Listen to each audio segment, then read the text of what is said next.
Welcome back to Nainshree classes and this is नैनश्री।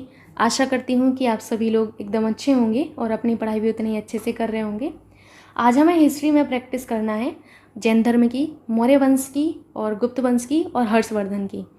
जो questions आपको नहीं आते हैं उनको आप वन लाइनर के फॉर्म में लिख लीजिएगा, जो आपको आते हैं बस उनका आपको रिवीजन करना है। अगर आप चैनल पर नए हैं तो आप हमारी प्लेलिस्ट से जाकर जो मैंने पहला प्रैक्टिस करवाया है हिस्ट्री का वो देख सकते हैं। आइए देखते हैं पहला क्वेश्चन है आपसे कि पहले जैन तीर्थंकर कौन थे। पहले जैन तीर्थंकर आपके ऋषभ या ऋषभदेव कहें या फिर आप आदिनाथ कहें, यही थे। तो आपको याद रखना है आदिनाथ या फिर ऋषभदेव। ये आपको ज़रूर से याद रखना है क्योंकि जैन धर्म के ये आपके मूल संस्थापक थे। जैन धर्म के मूल संस्थापक आपके यही थे। मूल संस्थापक कहा जाए या फिर आपसे प्रवर्तक कहा जाए तो दोनों ही चीज़ें याद रखना है कि ये मूल संस्थापक या प्रवर्तक हमारे थे। ये पहले हमारे जो हैं तीर्थंकर थे। जैन धर्म में कुल आपके 24 तीर्थंकर रहे। इनमें से आपको 23वां याद रखना होता है कि जो हमारे 23वें तीर्थंकर थे वो कौन थे। तो 23वें तीर्थंकर हमारे कौन थे? पार्श्वनाथ थे। पार्श्वनाथ के मैंने बारे में आपको बताया गया है कि पारसनाथ पहाड़ी के समृद्ध शिखर पर इन्हें 84 डेज़ की तपस्या के बाद जो है ये जिन, आहर्त और निगृत कहलाए। मैंने आपको बताया हुआ है। उसके बाद आपको बताया गया है कि आपके 24वें तीर्थंकर कौन थे, जो कि आपके काफ़ी ज़्यादा इंपॉर्टेंट है। तो 24वें जो तीर्थंकर थे वो महावीर स्वामी थे। कौन थे? महावीर स्वामी याद रखिएगा, जिनका बचपन का नाम वर्धमान था। मूव करते हैं नेक्स्ट क्वेश्चन पर। क्वेश्चन आपसे कि 24वें तीर्थंकर में से अंतिम 24 तीर्थंकर में से अंतिम तीर्थंकर कौन थे। तो अभी मैंने आपको बताया कि महावीर आपके अंतिम तीर्थंकर थे।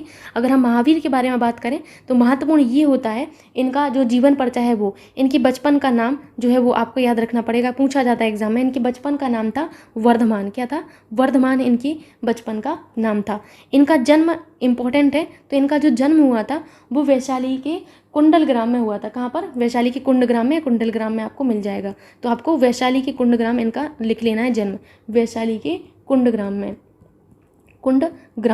इनका जन्म हुआ था। इनके पिता का नाम क्या है? इनके पिता का नाम भी पूछा जाता है एग्जाम में। तो इनके पिता का नाम सिद्धार्थ था। क्या था? सिद्धार्थ था। इनकी माता का क्या नाम था? तो इनकी माता का नाम था त्रिशला। क्या था? त्रिशला। इनकी पत्नी का नाम क्या था? तो इनकी पत्नी का नाम था यशोदा। पत्नी जो थी इनकी पत्नी का नाम था यशोदा। एग्ज़ाम में इनके बच्चे जो हैं इनका नाम भी पूछा जाता है। तो इनके जो पुत्री थी इनका नाम क्या था? इनकी पुत्री का नाम था प्रियदर्शी। क्या था? प्रियदर्शनी। ठीक है, प्रियदर्शनी जो है इनकी पुत्री का नाम था, या फिर इन्हीं को अनुज्या भी कहा गया। तो आपको दोनों ही नाम इनके याद रखने हैं। अब इनकी पुत्री थी तो ये दामाद भी होंगे। तो इनके दामाद जो थे उनका नाम क्या था? जमाली, या फिर आपको इनका नाम मिल जाएगा जामिल। तो जमाली या फिर जामिल। ठीक, अगर हम जमाली या जामिल की बात करें तो ये इसलिए महत्वपूर्ण है क्योंकि ये प्रथम अनुयायी थे, इसीलिए आपको याद रखना है। सर्वप्रथम अनुयायी आपके जो हैं महावीर जी के कौन थे? तो यही थे सर्वप्रथम अनुयायी और साथ ही साथ सर्वप्रथम विरोधी भी यही थे। तो सर्वप्रथम विरोधी भी यही थे और सर्वप्रथम अनुयायी यही थे, विरोधी। आपको इतनी चीज़ें याद रखना है इनके बारे में। अपार्ट फ्रॉम दिस आपके महावीर जी ने जो गृह त्याग किया था, महावीर स्वामी ने 30 वर्ष की अवस्था में इन्होंने नंदीवर्धन से आज्ञा लेकर, किससे? नंदीवर्धन से। ये आपको याद रखना पड़ेगा। नंदीवर्धन से इन्होंने 30 वर्ष की अवस्था में आज्ञा लेकर गृह त्याग कर दिया था। और इनको जो ज्ञान की प्राप्ति हुई थी वो जराम्बिक ग्राम में हुई थी। जराम्बिक ग्राम में आपको याद रखना है। और नदी काफ़ी ज़्यादा इंपॉर्टेंट है। तो ऋजुपालिका नदी जो थी, ऋजुपालिका नदी के किनारे इनको जो है ज्ञान की प्राप्ति हुई थी। साल वृक्ष के नीचे 12वें वर्ष में। कब? 12वें वर्ष में इनको ज्ञान की प्राप्ति हुई थी। समझ गए आप लोग? मूव करते हैं अभी नेक्स्ट क्वेश्चन पर। इतनी सारी चीज़ें आपने देख ली हैं, आपके काम की थी सारी चीज़ें। क्वेश्चन है आपसे कि जैन धर्म में 3 रत्न दिए गए, त्रिरत्न जिन्हें कहा गया है, उन्हें निर्वाण का मार्ग कहा गया है, वह क्या है? तो ये जो 3 रत्न हैं वो हैं आपके सही विश्वास। ध्यान से सुनिएगा, सही विश्वास, सही ज्ञान और क्या है? सही आचरण। कई लोगों को लग रहा होगा ये तो हमने पढ़े ही नहीं है। तो आप बताइए कि आपने त्रिरत्न में क्या पढ़ा है? आपने त्रिरत्न में पढ़े हैं सम्यक दर्शन। तो सम्यक जो दर्शन है, सम्यक दर्शन, यही आपका क्या है? सम्यक दर्शन ही है आपका सही विश्वास। सही ज्ञान जो है आपका, इसको क्या कहा जाता है? आपका सम्यक ज्ञान। सम्यक ज्ञान, ये तो पढ़ा है ना आपने, तो यही है आपका सही ज्ञान। ठीक है, और आपका सही आचरण आपने पढ़ा होगा सम्यक आचरण, तो सम्यक दर्शन, सम्यक ज्ञान और सम्यक आचरण आपने पढ़ा हुआ है, ये कुछ अलग नहीं है, यही है जो आपको याद रखना है, सम्यक आचरण। ठीक, तो इनको आपको याद रखना होगा। कौन सा ऑप्शन आपका मैच होता है? आपका मैच होता है सही विश्वास, सही ज्ञान और सही आचरण। ठीक, मूव करते हैं अभी नेक्स्ट क्वेश्चन पर, जो कि आपसे कि मनुष्य जीवन का सर्वोत्तम ध्येय है कैवल्य, जिसका अर्थ क्या है? तो कैवल्य जो है आपको याद रखना है कि कैवल्य जो है इसका मतलब होता है इंद्रियों पर काबू पाना। क्या होता है? इंद्रियों पर काबू पाना, यानी कि अपनी इच्छाओं पर विजय पाना, इसका मतलब होता है। ठीक, नेक्स्ट क्वेश्चन आपसे कि मेगास्थनीज जिन्होंने, अब यहाँ से जो आपको क्वेश्चंस मिलेंगे वो आपके किससे होंगे? मौर्य वंश से होंगे। मौर्य वंश में आपको यहाँ पर क्वेश्चंस बताना है। मैंने आपको मौर्य वंश बहुत अच्छे से पढ़ाया हुआ है, थरोली आपको डिस्कस किया गया है।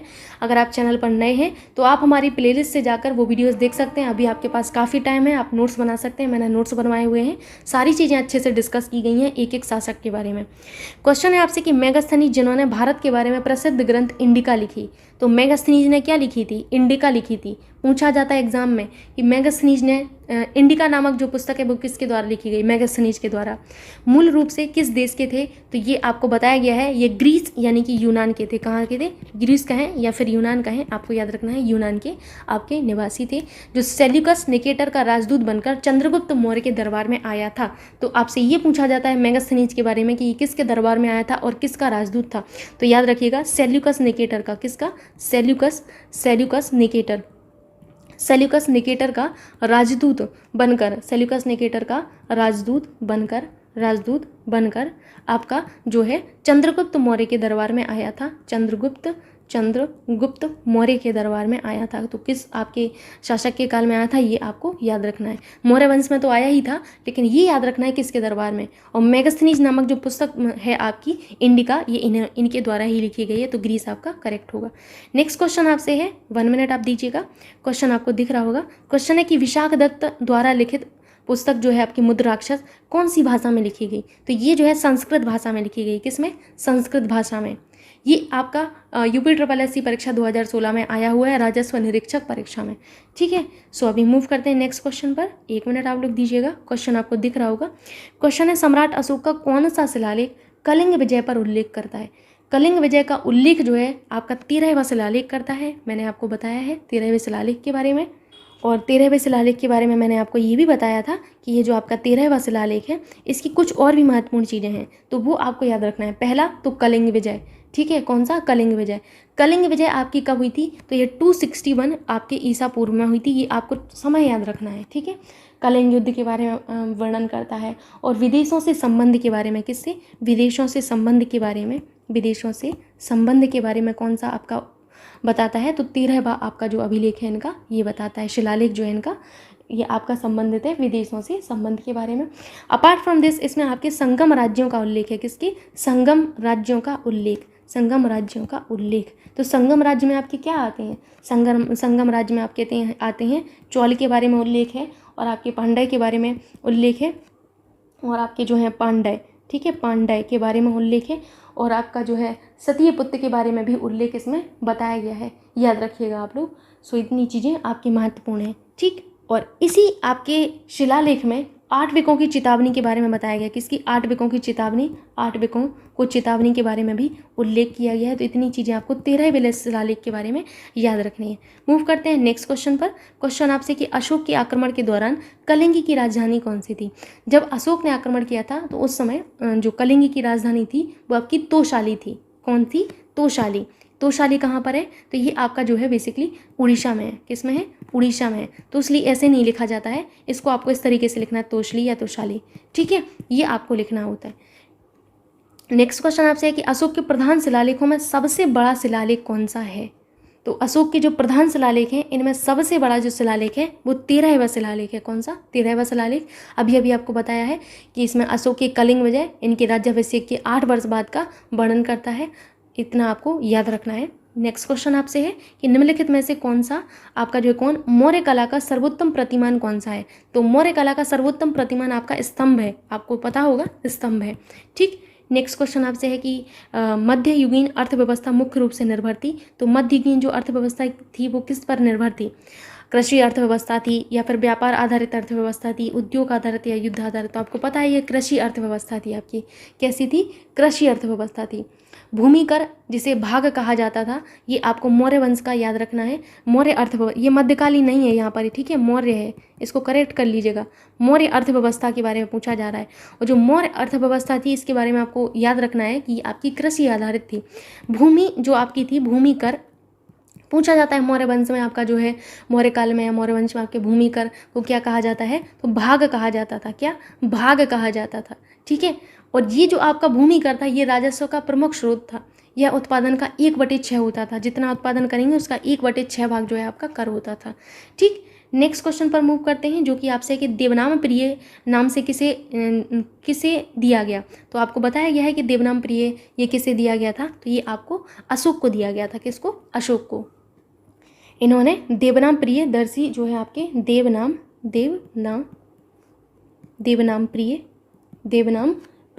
प्रियदर्शी ये जो उपाधि है इन्होंने धारण कर रखी थी। इनकी ये उपाधि थी किसकी? अशोक की उपाधि थी। काफ़ी ज़्यादा महत्वपूर्ण है। इसका मतलब क्या होता है? तो इसका मतलब होता है देवताओं का प्रिय। क्या होता है? देवताओं का प्रिय, इनका अर्थ होता है देवताओं का प्रिय। आपको याद रखना, देवताओं का प्रिय या फिर प्यारा पूछा जाता है आपसे, ठीक। अब आपसे कई बार ये पूछा जाता है कि अशोक का नाम का उल्लेख आपके किन अभिलेखों में मिलता है। तो याद रखिएगा कि अशोक जो हैं, अशोक के नामों का उल्लेख वेरी वेरी इंपॉर्टेंट। मैंने आपको तो देखो, जो स्टूडेंट रेगुलर हैं, जिन्होंने नोट्स बनाए हैं, जिन्होंने क्लासेस ली हैं, उन सबको पता होगा, मैंने लिखवाया है कि अशोक के नामों का उल्लेख मास्की और आपके गुर्जरा, मास्की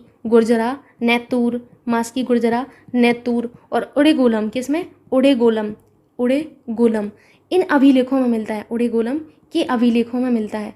अभिलेखों में मिलता है। तो आपको ये पॉइंट के फॉर्म में लिख लेना है, काफ़ी ज़्यादा महत्वपूर्ण है, ठीक है। मूव करते हैं नेक्स्ट क्वेश्चन पर, जो कि है आपसे कि 1 मिनट आप लोग दीजिएगा। क्वेश्चन आपसे है, खगोलविद वराहमिहिर और कवि कालिदास किसके दरबार का हिस्सा थे। तो यहाँ से अब आपके ये गुप्त वंश के क्वेश्चन हैं। और यहाँ पर आपको याद रखना है कि ये जो है आपके विक्रमादित्य जो है इनके दरबार का हिस्सा थे। Very very important. खगोलविद आपके वराहमिहिर और कवि कालिदास ये विक्रमादित्य के जो है शासनकाल में थे। अब आपको नहीं समझ आ रहा होगा अभी कि ये विक्रमादित्य कौन है। तो मैंने आप लोगों को चंद्रगुप्त द्वितीय बताया है ना, गुप्त सम्राट चंद्रगुप्त द्वितीय, गुप्त सम्राट चंद्रगुप्त द्वितीय। चंद्रगुप्त द्वितीय को अब आप याद करिए अपनी स्मृति में और बताइए कि चंद्रगुप्त द्वितीय को ही तो मैंने कहा था कि इनको विक्रमादित्य के नाम से जाना जाता है। याद करिए थोड़ा, आपको सीधा क्वेश्चन नहीं दिया जाएगा, आपको इस तरीके से दिया जाता है। और फिर मैंने आपको बताया था कि इन्होंने परम भागवत की उपाधि भी धारण कर रखी। एक उपाधि तो इन्होंने देखिए विक्रमादित्य की धारण कर रखी थी, एक इन्होंने शकारी की उपाधि धारण कर रखी थी। शकारी या फिर आप शाक विजेता कहेंगे, शकारी या फिर शाक विजेता, इनकी उपाधियां मैंने बताई थी। किसकी? चंद्रगुप्त द्वितीय की। फिर से याद रखिएगा, विक्रमादित्य की और परम भागवत की। किसकी? परम भागवत की उपाधि इन्होंने धारण कर रखी थी। और विक्रमाश्री की। किसकी? विक्रमाश्री की भी उपाधि इन्होंने धारण कर रखी थी। इनका वास्तविक नाम कुछ और था, तो वास्तविक नाम भी पता होना चाहिए भाई, कभी वास्तविक नाम दे दिया जाए तो वास्तविक नाम भी याद रखिएगा। इनका वास्तविक नाम था देवराज। क्या था? देवराज था। अब इनके शासनकाल में मैंने आपको 9 रत्न बताए थे कि इनके शासनकाल में 9 रत्न निवास करते थे। एक बार मैं झट से आपका रिवीजन करवा देती हूँ कि वो कौन से 9 रत्न थे जो इनके शासनकाल में निवास करते थे। तो जल्दी जल्दी रिवीजन कर लीजिए। पहले थे कालिदास। क्या थे? पहले कालिदास थे जो नाटककार थे, और इनको भारत का शेक्सपियर कहा गया। याद रखिएगा, भारत का शेक्सपियर ये नहीं कहा गया। और ये क्या थे? ये आपके नाटककार थे। दूसरा आपको याद रखना है धनवंतरी। कौन थे? धनवंतरी। इससे तो क्वेश्चन भी पूछा गया है आपका पिछली बार की पेट परीक्षा में। तो देखिए यही चीज़ें इंपॉर्टेंट हैं। ये चिकित्सक थे। कौन थे? चिकित्सक थे आपके गुप्त काल में। तीसरा आपको यहाँ पर याद रखना है छपड़क। कौन? छपड़क। तो यहाँ पर लिख लीजिएगा आप लोग छपड़क। छपड़क क्या थे? तो छपड़क थे आपके जैन अनुयायी। क्या थे? जैन अनुयायी। चौथा आपका कौन था? तो ये घटपर्णक थे। घटपर्णी मत कर देना, घटपर्णक क्या थे? तो ये आपके वास्तुकार थे। क्या थे? वास्तुकार थे। उसके बाद आपको मैंने 5वां बताया था शंकु। कौन थे? शंकु। ये क्या थे? भूगोल ज्ञाता थे। भूगोल ज्ञाता शंकु थे आपके। उसके बाद 6वां मैंने आपको बताया था कौन? अमर सिंह। कौन थे? अमर सिंह क्या थे? तो भाई अमर सिंह कवि थे। क्या थे? कवि, तो कवि लिख लीजिएगा इनके ब्रैकेट में। 7वां आपको मैंने बताया हुआ था वराह मिहिर। कौन थे? वराह मिहिर, मिहिर कहें या मिहिर कहें, वराह मिहिर, ये आपके ज्योतिष थे। क्या थे? ज्योतिष थे। तो भाई आपको यहाँ पर पता चल गया होगा ये हमारे ज्योतिष थे। ठीक है, और साथ ही साथ आपको यहाँ पर याद रखना है बरुचि। कौन? बरुचि। बरुचि आपके क्या थे? व्याकरणाचार्य थे। और 9वां आपको मैंने बताया था बेताल भट्ट। कौन? बेताल भट्ट। बेताल भट्ट मैंने बताया था। तो बेताल जो भट्ट थे ये तंत्र विद्या का ज्ञाता था। क्या था? तंत्र विद्या का ज्ञाता था। तंत्र विद्या का ज्ञाता। अब बराह मीर आपको खगोल विद दिख रहा होगा यहाँ पर, क्योंकि ये ज्योतिषी थे। ठीक है, इस वजह से याद रखना है आप लोगों को। मैंने 9 रत्न बताए हैं, मैंने फिर से रिवीजन करवा दिया, समझ में आपको आ गया होगा। और यहाँ पर आपको आंसर भी आपका मिल गया। नेक्स्ट क्वेश्चन है आपसे कि अभिज्ञान शाकुंतलम के लेखक कौन थे? तो अभिज्ञान शाकुंतलम के लेखक बताइए। मैंने आपको कालिदास के एक आपको यहाँ पर बताया था कि कालिदास का नाटक है आपका अभिज्ञान शाकुंतलम। थोड़ा सा याद करिएगा आप लोग। मैंने आपको ये भी बताया था मेघदूतम। क्या? मेघदूतम। फिर से याद कर लीजिए, मेघदूतम, रघुवंशम, मेघदूतम, रघुवंशम, कुमार संभव, कुमार संभव, उसके बाद ऋतु संघारम, अभिज्ञान शाकुंतलम। यही आपका मैं इस तरीके से लिख देती हूँ, मालविकाग्नि मित्रम